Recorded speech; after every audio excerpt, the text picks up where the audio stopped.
φαίνεται ότι έγιναν επεισόδια. Πάμε κατευθείαν τηλεφωνικό στο Λουκά Σπαθάρη. Έχει το ρεπορτάζ. Έχουμε και τα πρώτα πλάνα. Λουκά, ορίστε.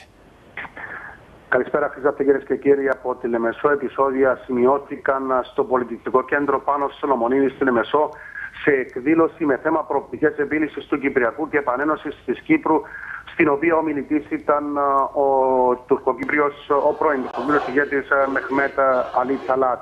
Τα επεισόδια άρχισαν γύρω στις 5.30 όταν μια ομάδα από Ελαμίτες συγκεντρώθηκαν έξω από το πολιτιστικό κέντρο και μπούκαραν γύρω στις 7.30, όπως είπαμε, απαιτητικές διαθέσεις, προσπαθώντας να ανοίξουν την πόρτα της αίθουσας όπου γινόταν η διάλεξη. Αμέσως ειδοποιήθηκε περισσότερη αστυνομία. Αξίζει να αφαιθεί αρχικά ήταν λίγοι αστυνομικοί που βρίσκονταν στο μέρος και έτσι τα μέλη του ΕΛΑΜ, που ήταν αρκετοί, πέτυχαν τον αρχικό στόχο τους, ωστόσο αποθήκηθηκαν από τους αστυνομικούς. Συγκεντρώθηκαν περισσότερα άτομα καθώς και περισσότεροι αστυνομικοί. Δημιουργήθηκαν κάποια επεισόδια προς τα έξω. Γύρω στις 8:30 μερίδα από τους παρευρισκόμενους από τους διαδηλωτές που βρίσκονταν έξω κατόρθωσαν να ανοίξουν μια από την πλαϊνή είσοδο του πολιτιστικού κέντρου και έριξαν, σύμφωνα με την αστυνομία, εντός της αίθουσας ένα αναμένο πυρσό, ο οποίος, σύμφωνα με πληροφορίες, πήγε ακριβώς δίπλα από τον Αμερικανό πρέσβη που βρισκόταν στο χώρο. Τα επεισόδια συνεχίστηκαν μεμονωμένα έξω από την αίθουσα μέχρι που αποχώρησαν τα μέλη της ΕΝΑΜ. Τώρα, μισό λεπτάκι, Λουκά, για να καταλάβουμε. Δηλαδή, επειδή το να συγκεντρώνεται κανείς είναι δικαίωμά του.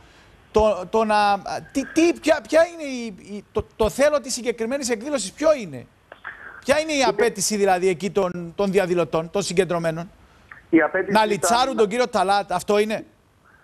Να μην γίνει εκδήλωση στην Λεμεσό, δεδομένου ότι δεν έχει λυθεί το Κυπριακό και τα είχαν και με τον Μεχμέτ Αλί Τσαλάτ, ο οποίος τον θεωρούν ένα από τους υπέτειους της εισβολής, και καγώς ήρθε σε ελεύθερες να μιλήσει για επανένωση, δεδομένου ότι το νησί μας είναι μοιρασμένο. Αυτή ήταν η απέτηση και αυτές ήταν και κάποιες από τις δόσεις που πήραμε έξω από τους διαμαρτυρόμενους.